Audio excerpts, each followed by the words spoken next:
So we're back with the second half of the interview with James Mielke, from executive editor from OneUp.com. Hi. Formerly of GMR. Yes. Formerly of EGM. Right. Formerly of the Life. fashion industry in New York. Of life. And frequent guest of the One Up Show. Sometimes, when they can track me down. You know, you need to get on that show more often because you're a superstar. I really don't like being in front of the camera. It feels weird. But you're such a natural because I feel so lucky because the Metal Gear show, in my opinion, is the best show that you guys have done for the One Up Show so far. And it has your awesome your cameo appearance. and from what I hear from that, and I'll link it on this blog site, is, you know, the intro comes in, Mielke makes his appearance, and from what I hear, that was all ad-lib. That was all el natural. Yeah, it was. Just because nobody at One Up has the time to write a script, so it's just like, hey, we're gonna put a camera at you, do some stuff.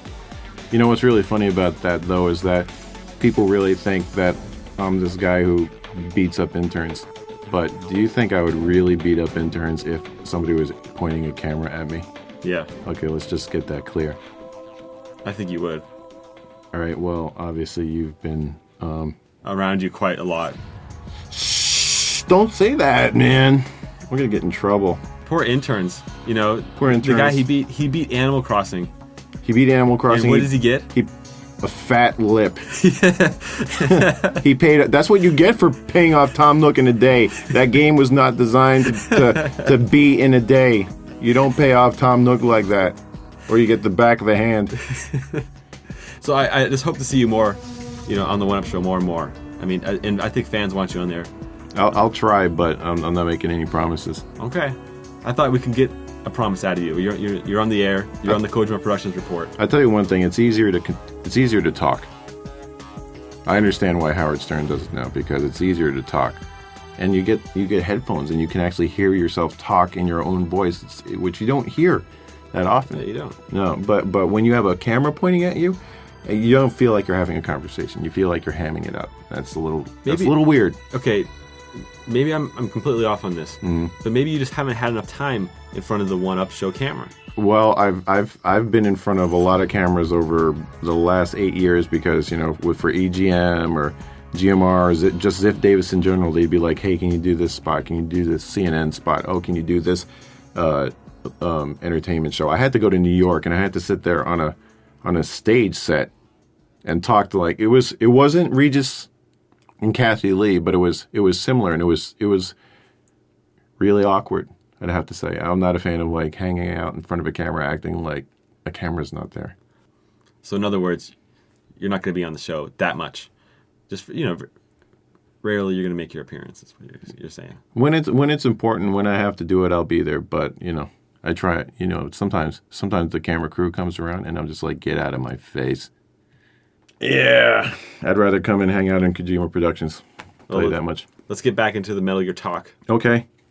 So how did the One Up story go? I mean, I'm going to put a link on our page just so people can access it, because just in case you missed it. But there was so much content in that cover story you guys did. Yeah. But can you talk a little about the process of getting that together? Because that was a monster. Yeah, what we do when we you know, as you know, we do these cover stories on OneUp.com, which are magazine quality, but just happen to be on the web. And of course, the great thing is that they're free, so you just click on it and it's all there. But, you know, making those covers, we have to do a lot of things. We actually have to get artwork so that we can create a magazine-style cover. And we got that photo from, was it Sony Music Entertainment? Right, exactly. That the image of the girl that appears on the soundtrack. And then we did our own thing with it. But making a cover, it's 5 days of nonstop exposure to a particular game or franchise, and that was Metal Gear Week. And the good thing about the timing of this was that Metal Gear Solid Subsistence was not out yet in Japan, so we had a little bit of a jump on getting some of this information out there, like the direct feed, multiplayer gameplay. That was fantastic. And we also got to talk to Shinta Nojiri about Metal Gear Acid 2. Yeah, like a 2 hour conversation. lunch, so we really got to, get comfortable with each other and talk about stuff, which by the time we actually hit the interview, we were all just like pals, Right, exactly. So that was great. And then we got to, I actually interviewed Kojima-san twice. Right. Over a 2-week period, I came to Tokyo twice. I remember that. That was nutty. And his reaction was so funny when you came in the second time. He's like, wait, you again? Yeah, it's like, oh, you? It's like no surprise. So that was cool. It's when a developer is that comfortable that you can be like, oh, it's you. Right. That's actually good. Right. But that's one of your I don't know, your talents is to develop those relationships with developers and also getting what you want. Yeah. And when you saw that image on the soundtrack of the Snake Eater Girl, I mean, even though there was some kind of copyright issues and all that, you're like, I don't care. That's the one. You're like, that's Ryan, the one. you hook me up. You take care of it. I don't want to hear from you until you come to me with that image. Yeah, so that was really great. The hardest covers that we do are when we only have one game to talk about, because then you've got to figure out at least 5 different compelling elements about that game to talk about over 5 days, and then to also have supplementary material. But with the Metal Gear cover, we had Metal Gear Solid Subsistence. We had the online portions. We had interviews with Shinta Nojiri. We had interviews with Hideo Kojima. We had the big preview on Metal Gear Solid Subsistence, and it really was not difficult to fill up a week's worth of content with all that material. Right. It's a matter of just writing it. Yeah, a monster. Which is a lot. I mean, just transcribing those really long interviews was something else. Plus, when I came here to do the 1-Up story, I also came here to do the OPM story. Right. Which was something like a 4,000 word interview alone. In case you're wondering out there what the difference was between the 1-Up interview and the official PlayStation Magazine interview, the 1-Up interview was more direct questions about Subsistence, Metal Gear Solid 4, Raiden. past works, Raiden. Was Raiden coming back? And Kojima-san told us that not only is he coming back, but you're gonna love him. Right, and you're the one you scooped that. That, and he's like, you're gonna love Raiden. So that's exciting. I mean, it's not like Metal Gear Solid 4 wasn't already exciting enough, but that was kind of like the cherry on top. Then the OPM interview was a very different kind of interview, because it talked to Kojima about what makes him get up in the morning, what makes him get out of bed and say, I want to keep making games.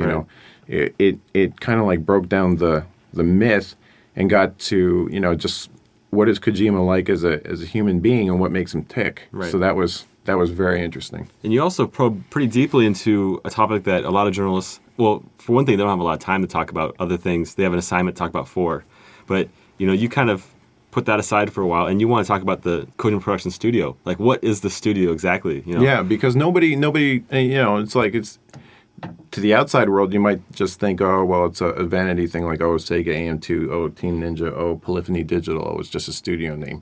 But I knew that it was much more significant because Konami had restructured and brought all of the different elements, the different development teams, the different divisions, all under one banner. And that actually affected how each development team works, because now all the resources are the same. Right. Each division doesn't have its own resources and limited resources. Now it's like, a very unified company.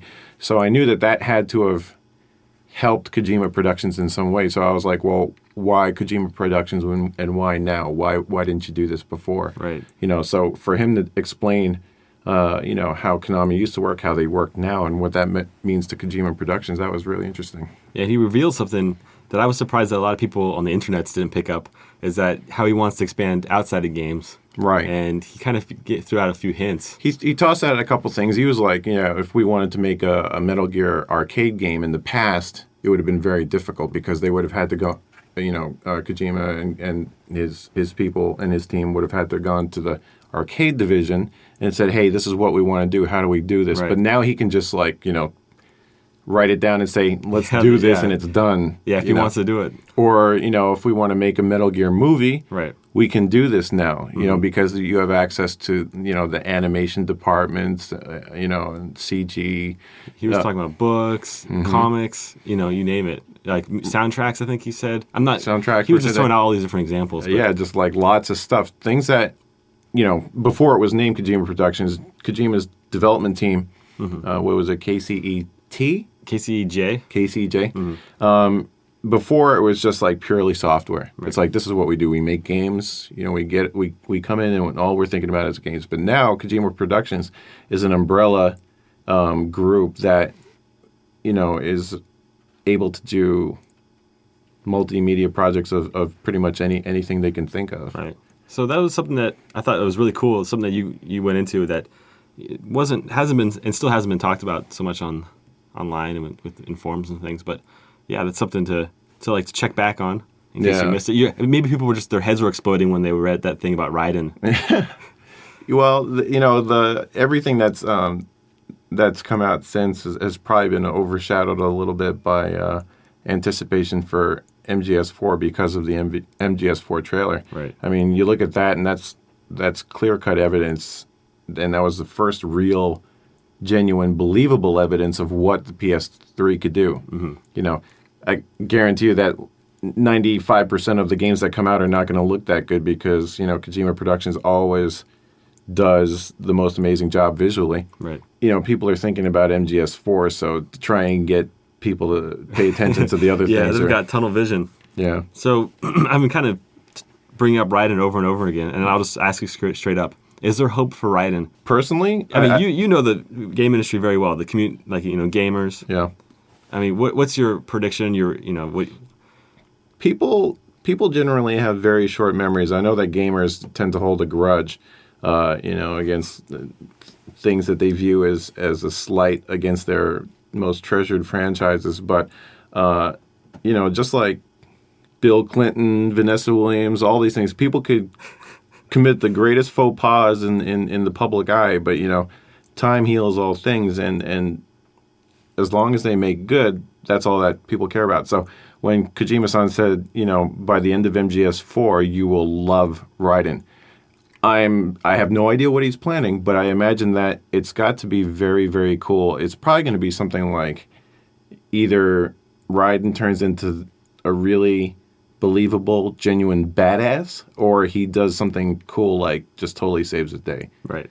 Or sacrifices himself or something majestic. It's got to be, or else, it's like if he just shows up. Yeah, if he just shows up and does that's the same not old going thing. That's not going to be enough. He gets on the phone with Rose and starts talking about their relationship. I guess in Godzilla movies, But it's over. Yeah, no, I mean, in Subsistence in the Metal Gear theater, they poke a lot of fun at Metal Gear Raiden. Right. He just gets abused for the time about paradox. 10 minutes. Everything's time paradox, and it's 10 minutes of beating up on Raiden. So obviously Kojima has a good sense of humor about it. He's like good-natured, poking fun at Raiden. But I believe that he's got some good things up his sleeves. Yeah, I believe so too.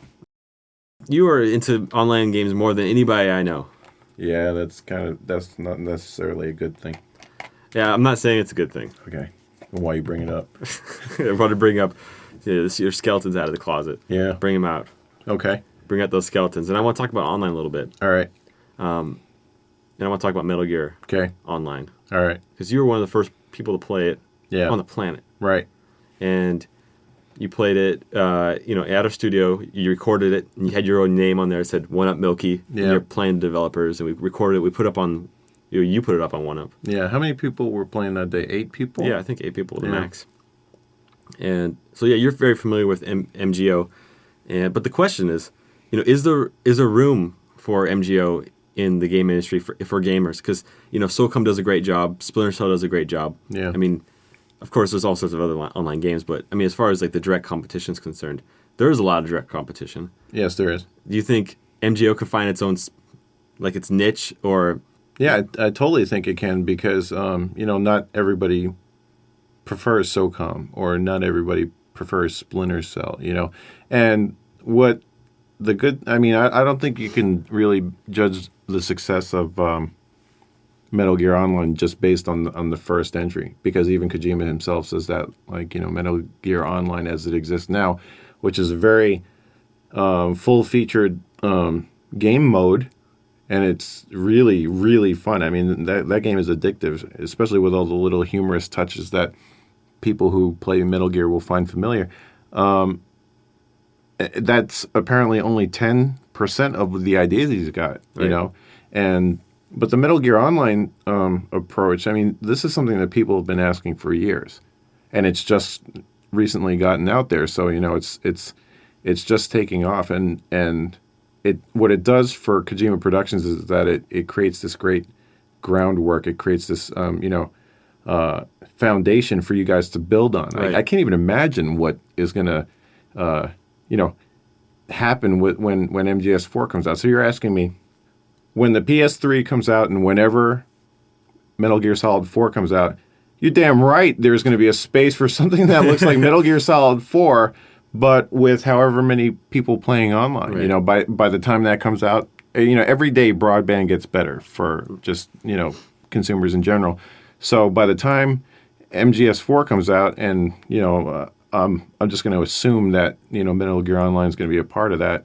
But whether it is or whether it's a standalone thing, as Kojima Productions' experience with online games grows, I can only imagine the game getting better, and I think it's going to definitely have its place. Well, here's the real question that everyone wants to know: is that you're really into online games, and when you came to Tokyo this time, did you bring along your Japanese PS2 and Final Fantasy XI and your keyboard and all that other gear that you're threatening to do? No, because I have FF11 on my laptop. Oh, okay. So I can just plug that into the broadband wherever I find it and log on if I need to. But to be completely honest, while I have logged on just to say hi, I haven't actually played. Okay, just saying hi to your homies. My homies. Because I run, the equivalent of my FF11 guild, so I got to keep people in line. Right. You got to keep them in line. In line. Online. Okay, thanks again for coming to the show. We had an awesome talk. It's great to see you. I'm sorry we didn't have a lot of time to hang out, but it's okay. I'm glad to see you too. Nice to catch up with buddies when I'm in Tokyo. Right. And next time you're in town, sure let me know, and we'll hit up the Graveyard Ramen shop again. I love Graveyard Ramen. Nothing like eating ramen with the undead. Yeah, it sounds awesome. That's a promise. Okay. So yeah, take it easy, man. All right. Bye. Bye.